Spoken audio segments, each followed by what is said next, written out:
Hi Leo, welcome. So tingnan natin kung ano yung mensahe sa'yo. So be open-minded po, hindi halos lahat makaresonate. Thank you nga po pala sa mga nagsusubscribe, sa mga bumabalik. Maraming pong salamat. Give me the message for Leo. Ano yung mensahe sa'yo? Give me the message for Leo. Ano yung mensahe sa'yo? Give me the message for Leo. Ano yung mensahe sa'yo?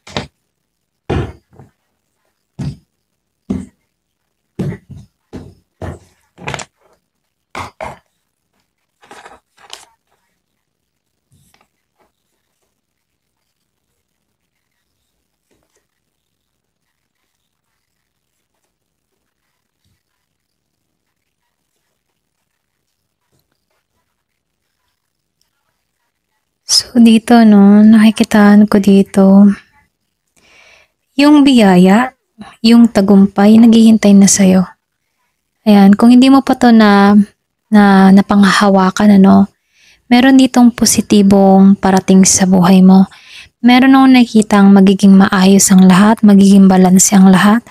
So yung iba sa inyo meron kang mga gustong mangyari dito, pero dito lumalabas na yung tagumpay ay naghihintay na sa'yo.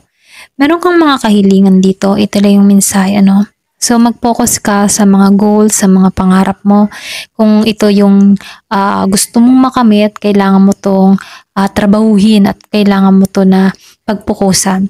So lumalabas din dito yung iba sa inyo, may pagka-relihiyoso or pwede rin sabihin may pagka-madasalin ka rito, Nakikitaan ko rin dito, malakas din yung iyong pakaramdam. Hindi ka madaling maloko dito. Ito lang nakikita ko rito. So, yung iba naman sa inyo, ginising ka, merong paggising na nangyari, meron tinanggal sa buhay mo, okay? Pwedeng tao or pwede rin mga sitwasyon, pangyayari, okay? Pwede rin ginising ka dito para mabuo mong muli yung sarili mo. So, meron akong nakikitang paggising at itong paggising na ito yung simula ng pag-unlad mo, okay? So, dito meron din ako nakikitang collaboration na parating dun sa iba. Meron akong nakikitang selebrasyon. Pwedeng meron ditong pagpupunyagi na mangyayari, okay? So, kung ano man yung mga ginawa mo nitong mga nagdaang buwan. So, meron akong nakikitang pagpupunyagi na magaganap. So, yung iba naman sa inyo, meron lang kang selebrasyon na gagawin, okay? Ayan. So, lumalabas din dito na meron parating sa buhay mo. Meron ditong pag-apaw ng pagmamahal, okay? So, lumalabas din dito, ito'y ipinagkaloob sa'yo, okay? Hiningi mo to, kusa tong darating sa'yo.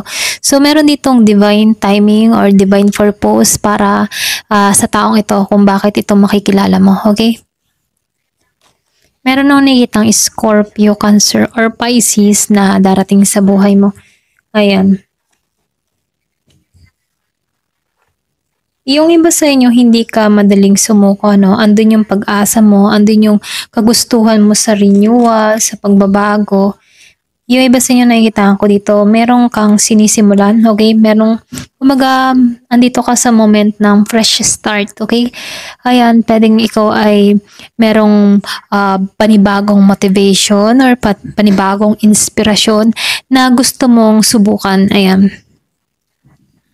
So dito meron ako nakikitang bagong idea na papasok sa'yo, okay? So dito lumalabas din dito, meron kang matatanggalan, meron kang maalisan, patungo ka sa balanse, okay?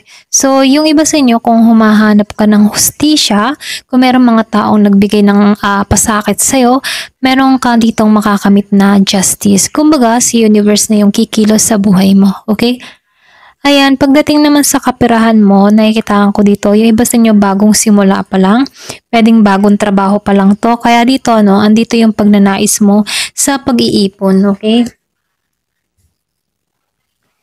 So, lumalabas dito, yung iba sa inyo, very grounded ka, meron kang iniingatan, meron kang gustong gawin, yung iba sa inyo, hindi ka basta-basta nagbibigay ng information about sa nangyayari sa'yo or pwede rin mas pinipili mong maging private yung buhay mo, okay? Para nang sa ganun, iwas gulo, okay? So, lumalabas, meron akong nakikitang parating talaga sa buhay mo. Ayan. So, dito no, meron ditong movement na parating. Unexpected ang pagdating ng tao na to.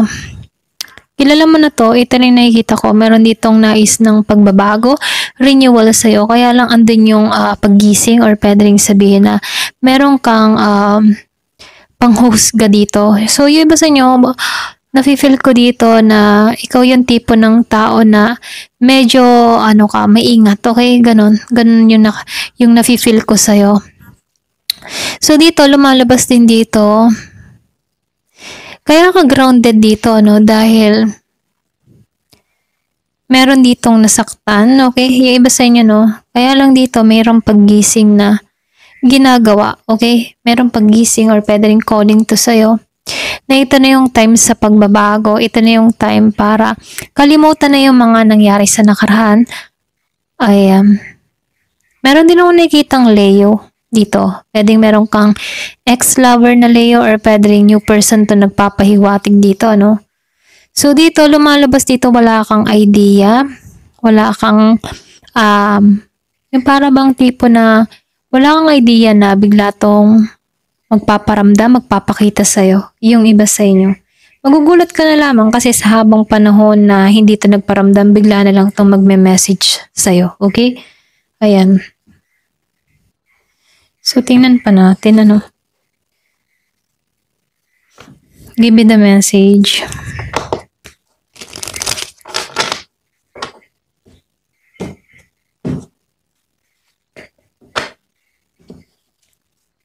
Mountain. Nakikitaan ko dito, no? Yung iba sa inyo, patungo ka sa tagumpay. So, lumalabas dito, hindi basta madali yung mga pinagdaanan ng iba dito. Marami kang mga sakripisyo, marami kang kinaharap na pagsubok, pero hindi ka sumuko. Ayan, yung mga nangyari sa buhay mo, temporary lang to at patungo ka sa tuktok ng tagumpay, okay? Yung iba naman sa inyo, nakikitaan ko rin dito, magiging stable ka pagdating sa relasyon. Meron papasok sa buhay mo na Scorpio, Cancer, or Pisces. Nakikitaan ko dito yung tibay ng pundasyon, okay? Wow. So, meron din ako nakikita ditong lihim. Doon sa iba, no, merong taong naglihim sa'yo. Or pwede rin meron dito kang secret admirer, yung iba sa inyo. So, meron dito magpapahayag ng kanyang salubin, kanyang nararamdaman.